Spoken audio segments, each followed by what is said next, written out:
The Vice Chancellor of Germany has said to German automakers, Mercedes-Benz, BMW, the Volkswagen Group, Audi, etc., don't be afraid of the Chinese. Competition is good. Well, yeah, it's one thing to not be afraid, but when your profits and your sales are shrinking at the fastest pace in the history of your company, well, maybe you actually should be afraid. Hello, my friends. Welcome to the channel. Great to have you with us. I'm Sam Evans. You're watching the Electric Viking. Speaking of being afraid, guys, I previously owned a BMW X5. I bought this car a long time ago, so don't hate me for that. It was a good car. And I, for one, have gone Chinese, right? Well, for starters, I'm a huge fan of Tesla vehicles, but also I'm a big fan of XPeng as well, and I will be taking delivery of an XPeng vehicle within a few weeks' time. So I think this is a growing trend. It's one we're seeing here in Australia anyway. We're seeing more and more people being interested. People don't really care about motor shows worldwide, but they care about these EV motor shows because they're actually interesting. The technology is changing really fast, and it's amazing stuff that's happening. But obviously, the German Chancellor says, never mind all that. The German automotive industry will do fine against the competition from China. Maybe they haven't seen the latest numbers. BMW's vehicle sales just collapsed by 30%. Speaking to attendees at the opening of a new Mercedes-Benz battery recycling facility, by the way, the battery recycling facility is actually damn impressive. It can recycle more than 95% of what goes into a battery. At that event, the German Chancellor Olaf Scholz called for the nation's car makers to back themselves in the showroom battle against China. Some say that China can do much better with electric motors than us, said Mr. Scholz. German companies need not be afraid of this competition. That's right, rally the troops, my friend. It's not going to help. But anyway, while Mr. Scholz reportedly referenced how German brands have previously staved off competition from South Korea and Japan, he continued his calls for Chinese EVs to not be hit with tariffs, as has now been mandated by the European Commission. He says, I'm against tariffs that harm us. So why do tariffs harm the German automotive industry? Wouldn't they help it? Well, because the German automotive industry makes more money selling vehicles in China than it does selling them in Europe. That's a fact. In June, the European Commission announced it would impose tariffs from around 17.4% to 38.1%, but that's on top of the 10%. So the truth is the tariffs are the lowest tariff, I believe, is for Tesla at about 11% plus the 10, so about 21% in total for the Tesla Model 3 to be imported from China and sold in Europe.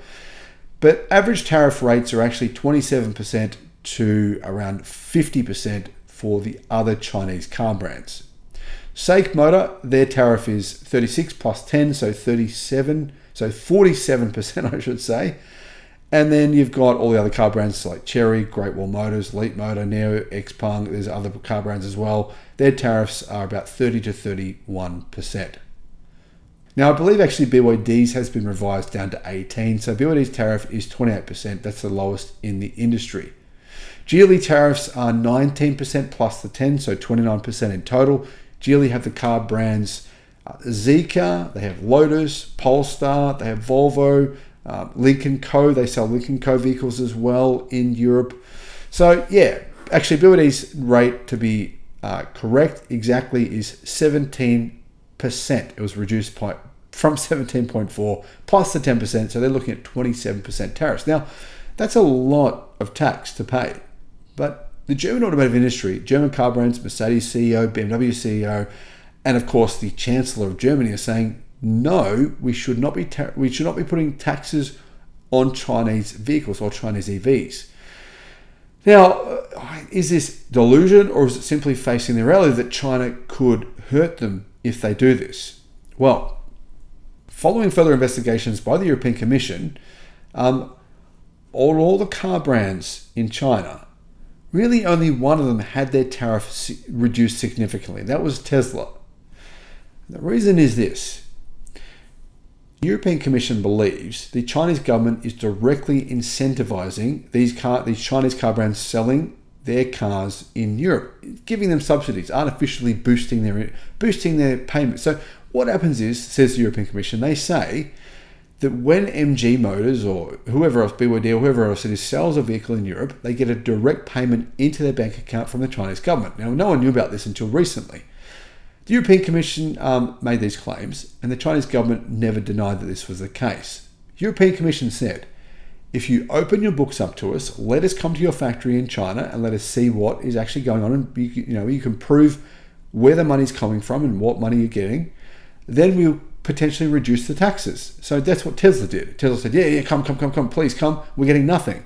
So anyway, the European Commission went to Tesla's factory. They inspected it. They looked at Tesla's books. They realized that, Tesla wasn't getting anything. So they reduced Tesla's tariff from 19% to 10%, basically halved it. Now, the European Commission went to the other factories and made almost no changes. BYD, like I said, they changed it from, 17.4 to 17%. Geely's was changed from 20% to 19.3%. So basically, almost no change at all. The big change was just for Tesla. So it does appear that it is true these Chinese automakers are getting incentives from the Chinese government. But it's also true that the German automakers get incentives from the German government as well. They have done so for decades. So do American car makers. Anyhow, these tariffs have been put in place to protect Europe's automotive industry. Now, the French in particular have been calling for these tariffs. They believe that without them, the French automotive industry is in big trouble. In fact, the French automotive industry, the head of the industry, has been attacking Tesla constantly. The guy he's going off. He says gigacasting is terrible. If you drive a car with gigacasting, it is unsafe. Structural battery packs are a bad idea. Stuff that is just utterly ridiculous. And the reason they're attacking those technologies is because they don't use them. Now, the impact of these tariffs, will it be felt significantly by Chinese car companies? Well, the answer is obviously no, because they don't actually sell many cars in Europe at all.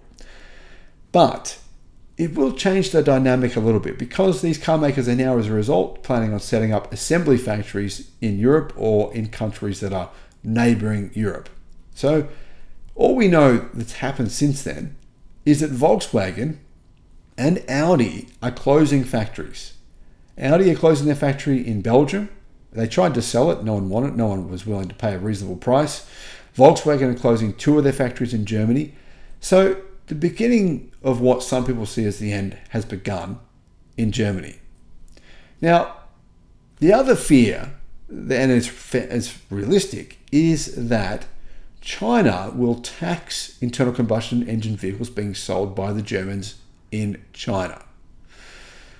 Yeah, I mean, the Chinese government has threatened to do that. In fact, they're saying that they will tax engines, SUVs in particular, and sedans with engines that are 2.5 litres or bigger with a 15% tariff, and 25% for larger engines.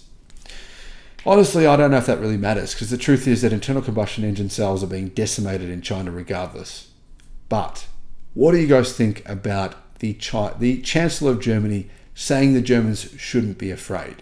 I mean, I think it's all bluster and talk. The Germans should be petrified. If you look at the sales numbers, if you look at what's happening to them in China, if you look at the billions of dollars they're basically standing to lose and are about to lose, well, I'd be scared. That's for sure.